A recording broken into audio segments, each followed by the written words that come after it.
Assalamualaikum warahmatullahi wabarakatuh. Perkenalkan, nama saya Amr Sidiki Yulianto. Bersama rekan saya, Perkenalkan, nama saya Muhammad Gaza. Perkenalkan, nama saya Rian Novansyah Hanisandri. Halo, saya Fatimus Talbana. Perkenalkan, nama saya Yahya Abdurrahman Adib. kami dari kelompok 8 akan membuat video, yaitu video tutorial untuk analisis deskriptif dan juga uji normalitas menggunakan SPSS. Ikuti tutorial kami ya. Yang pertama, kita perlu untuk membuka dataset yang telah kita buat. Kita bisa ke file, import data, CSV data, karena kita membuatnya di CSV. Kita buka di direktori penyimpanan PC. Kita dokumen di project statistika dan open. Dan oke. Nah, setelah ini kita akan tampil eh, page di mana ini itu yang worksheetnya dan juga page outputnya. Lalu kita ke worksheetnya dulu. Kita memiliki eh, variabel berupa stres kerja, kepuasan kerja, dan kinerja karyawan. Nah, kita coba ke variabel view-nya. Untuk di name-nya kita bisa mengganti menjadi X1, ini X2,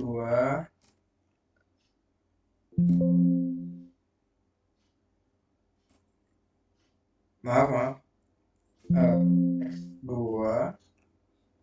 dan juga kinerja karyawan sebagai Y atau hasil. Nah, untuk labelnya kita isi yang tadi itu, ini stres, ini puas, dan juga ini kinerja.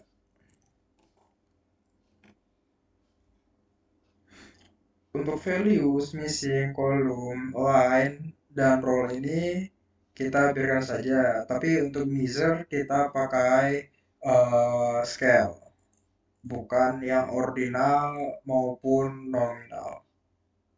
Nah, sebelum uji hipotesis ada uji asumsi klasik.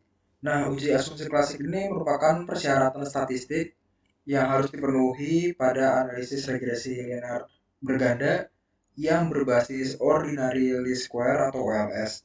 Nah, analisis regresi yang tidak didasari pada OLS, maka demikian itu tidak memerlukan persyaratan asumsi klasik. Misalnya regresi logistik atau regresi ordinal. Nah, ada beberapa jenis asumsi klasik dalam ilmu statistika. Umumnya adalah uji multikolinearitas, uji heteroskedastisitas, uji normalitas, dan juga uji autokorelasi. Nah, sebelum uji kita harus membuat uh, statistik deskriptif. Nah, kita perlu apa sih? Pertama kita ke analyze, deskriptif, deskriptif statik maksud saya. Lalu deskriptif.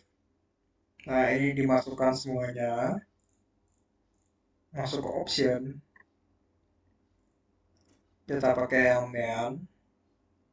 Standard deviation, minimum, maksimum, variance, range, mean. Ini dicentang. Distribution kita biarkan. Dan juga display order kita pakai yang variable list. Continue. Oke. Keluar hasilnya. Ini kita masukkan ke dalam Word. Nah, setelah itu, maka kita bisa melakukan uji normalitas. Nah, pertama kita akan analyze, regression, linear. Kita masukkan Y ke dependen dan juga X ke independen. Sudah begini, kita masuk ke statistik. Nah, kita centang di estimates, Durbin Watson, model fit, R-square change, dan juga collinearity diagnostic. Kita continue.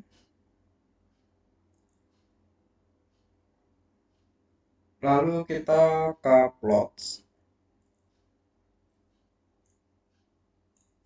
Nah, di sini kita memasukkan stress ID ke Y dan zipred ke X.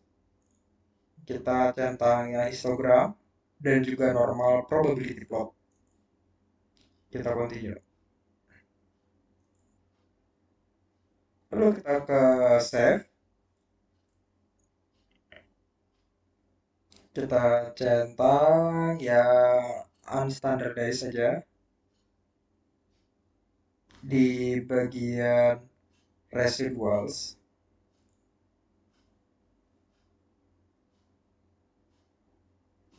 Dan kita continue. Kita pencet OK dan keluar hasilnya.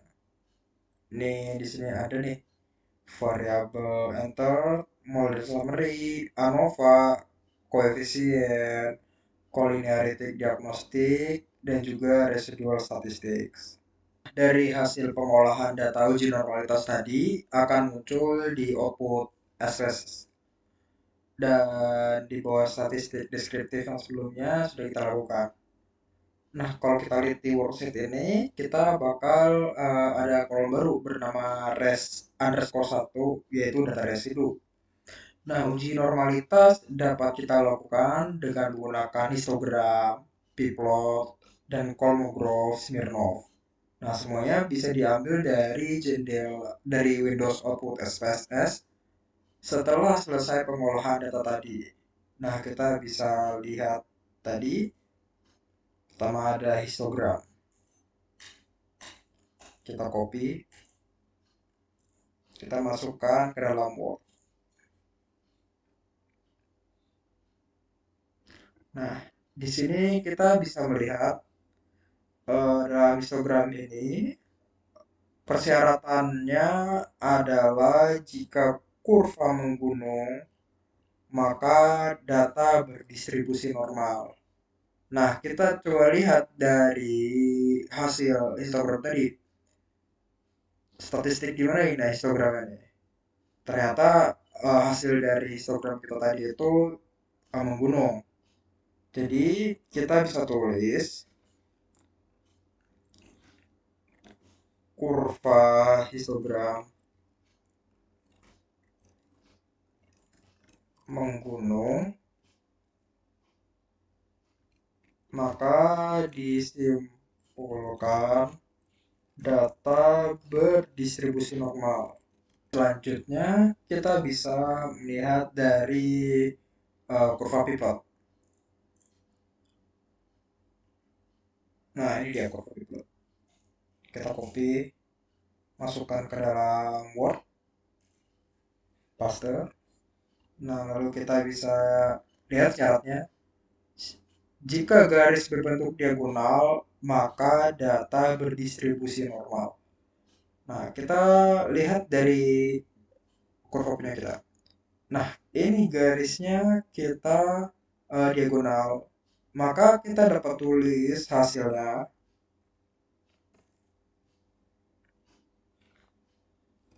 garis berbentuk diagonal. Maka disimpulkan data berdistribusi normal. Selanjutnya kita dapat melakukan uji Kolmogorov-Smirnov. Nah, kita akan analyze non-parametric test, legacy dialog, one sample case. Kita masukkan yang unstandardized. Kita langsung oke saja. Ini normal ya. Oke, masuk keluar. Kita copy, masukkan ke dalam Word. paste. Nah, di sini kita dapat melihat bahwa jika nilai SIMSIG lebih besar dari 0,05, maka data berdistribusi normal. Nah, coba kita lihat di sini. Main dia. Hasil signifikan to tell kurang dari 0,001. Nah, kalau gitu kita tulis hasilnya. Nilai hasil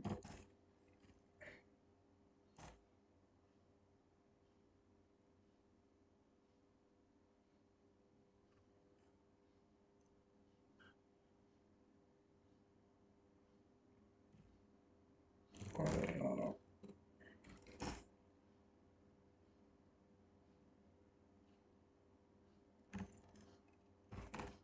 Maka data tidak berdistribusi normal. Lanjut ke uji multikolinearitas. Nah, kita sekarang pergi ke output. Kita coba lihat tabel koefisien. Ini koefisien ini.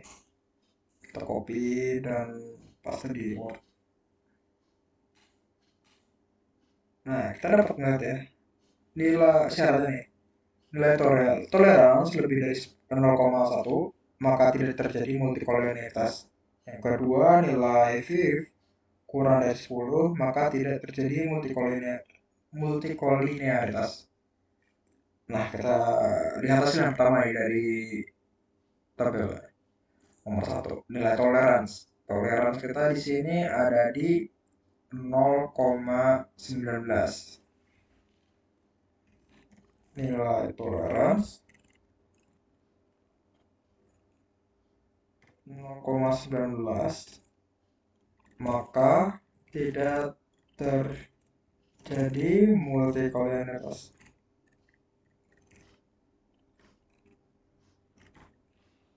Nah, yang kedua, kita lihat nilai VIF-nya.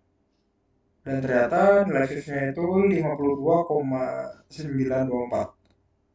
Maka kita tulis nilai VIF 52,924 maka terjadi multikolinearitas. Selanjutnya kita dapat masuk ke uji heteroskedastisitas, yaitu menggunakan metode scatterplot dan juga uji Gleiser. Nah, pertama kita perlu transform dari data kita. Kita transform complete variable. Kita pencet ya. Enggak, kita tulis di sini dulu res2, ketik res2. Lalu numeric expression ya, pencet yang all, lalu ABS kita ketik apa 2 kali. Lalu kita masukkan yang unstandardized, klik 2 kali. Di depan ABS ini kita dapat memberikan underscore res1.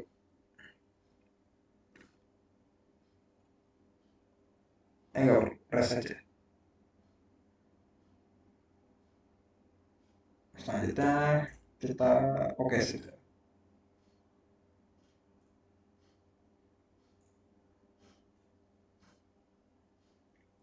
Nah, muncul res2-nya.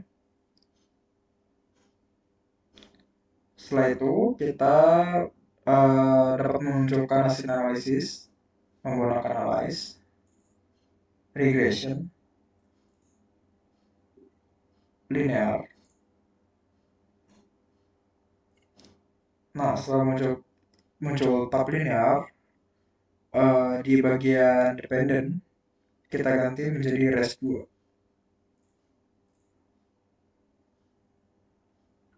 Kita ke statistics, estimates, covariance matrix, model fit saja, dan ini kita kosongkan. Continue. Selanjutnya kita ke plot. Nah, di sini sama aja.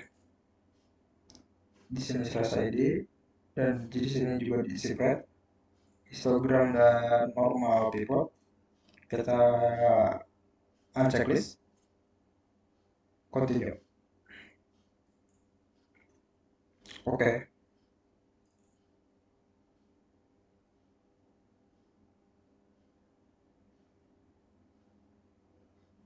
Nah, di sini bakal muncul regression dengan dependent variable res underscore 2. Lalu kita dapat ke output, penjadian charge, kita lihat yang scatter plot, kita copy dan paste di Word. Nah, di sini kita lihat syaratnya. Jika titik-titik menyebar secara acak, baik di atas maupun di bawah, artinya tidak terjadi heteroskedastisitas dan model regresi layak untuk digunakan. Nah, kita lihat dari hasilnya. Menurut kalian, apakah ini ternyata acak? Tidak, karena di sini terlihat bahwa titik-titiknya ini dominan di bawah. Jadi kita dapat menulis titik-titik menyebar dan dominan berada di bagian bawah,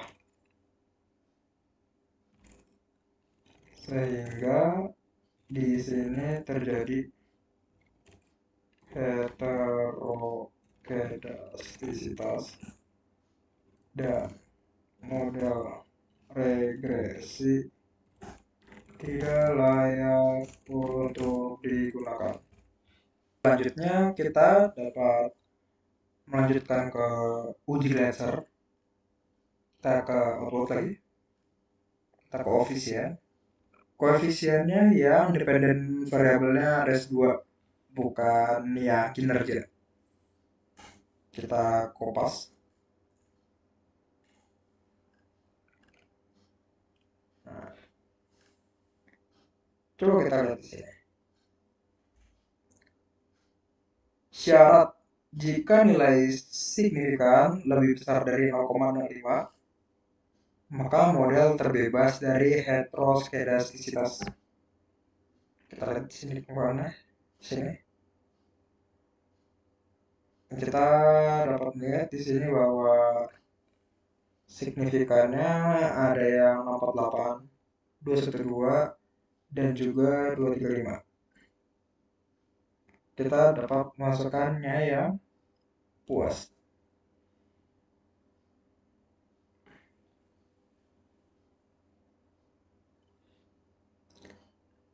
Kita tulis nilai sig 0,235, maka model terbebas dari heteroskedastisitas. Selanjutnya kita dapat melanjutkan ke uji autokorelasi. Kita dapat ke output. Sekarang kita pakai model summary yang variabelnya itu Y, variabel dependen. Kita sini. Nah, ini dia model summary dependennya kinerja atau Y. Kita kupas aja.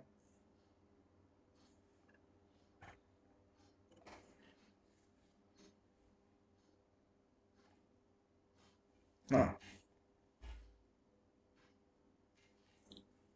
kita dapat nanti nih. DL dan DU cari tabel Dunn Watson dengan keterangan K sama dengan jumlah variabel independen, N sama dengan jumlah sampel, D sama dengan nilai Dunn Watson. Nah, makanya kita tulis di sini K sama dengan 2 itu dari variabel independen kita, yaitu X1 dan X2, N-nya sama dengan 30 dari jumlah sampel kita, dan D-nya adalah 2,314.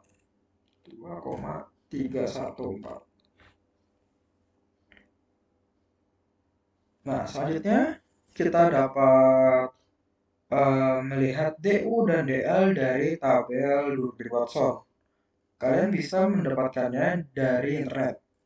Misal saya di sini dari script kita mempunyai sampel 30 dan juga K sama dengan 2. Maka kita di sini dengan DL 1,2837 dan juga DU 1,5666.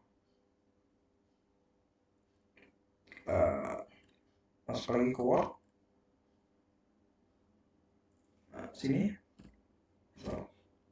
DU 1,5666, DL-nya 1,2837.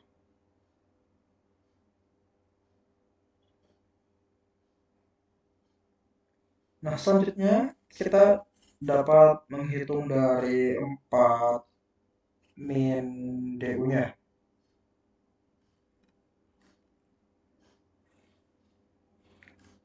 Yaitu 4 sama dengan 4 kurang 1,5666. Coba kita hitung. 4 kurang 1,566 sama dengan 2,4334. Nah, selanjutnya kita dapat melihat di sini.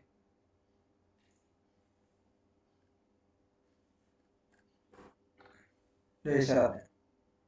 Jika nilai D kurang dari DL atau lebih dari 4 min DU, maka terdapat autokorelasi dalam model. Yang kedua, jika nilai D terletak di antara DL dan 4 min DU, maka model terbebas dari autokorelasi. Dan ketiga, jika nilai D terletak di antara DL dan DU atau di antara 4 min DU dan 4 min DL, maka tidak menghasilkan kesimpulan yang pasti. Nah, kita coba lihat di sini. Kita urutkan. Yang paling kecil itu adalah DL.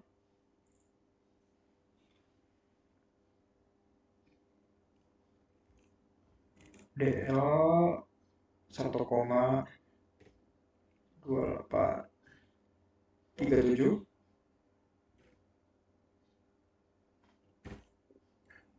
kurang dari DU 1,566. Maaf, salah. Dari 4 min DU. Berarti D, benar. Yaitu 2,314. Lebih kecil dari 4 min DU.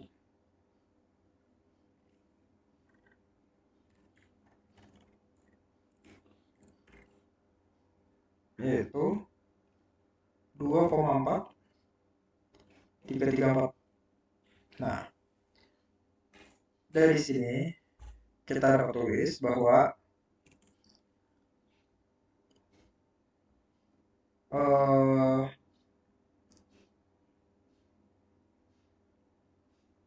dalam uji ini maka model terbebas dari autokorelasi. Mungkin yang sudah mengikuti dari tadi dapat diperhatikan ya bahwa ada beberapa yang gagal, ada beberapa juga yang lolos dari uji. Misal kayak ini, toleransinya tidak terjadi multikolonialitas dan fifth-nya terjadi multikolonialitas. Nah, kalau ada yang satu gini berarti memang ada yang gagal. Jadi kita nggak bisa menganggap kalau ini itu eh, bebas dari multikolonialitas. Nah, ini kemungkinan memang ada kesalahan dari data, tetapi untuk menormalisasi ini kita dapat menggunakan transform. Nah, untuk penggunaan transform, mungkin di lain kesempatan kita dapat membuat tutorialnya. Nah, untuk tutorial kali ini, saya mengucapkan terima kasih atas perhatiannya dan juga mengucapkan mohon maaf atas segala kekurangan kami. Kalau begitu, kami pamit dulu. Wassalamualaikum warahmatullahi wabarakatuh.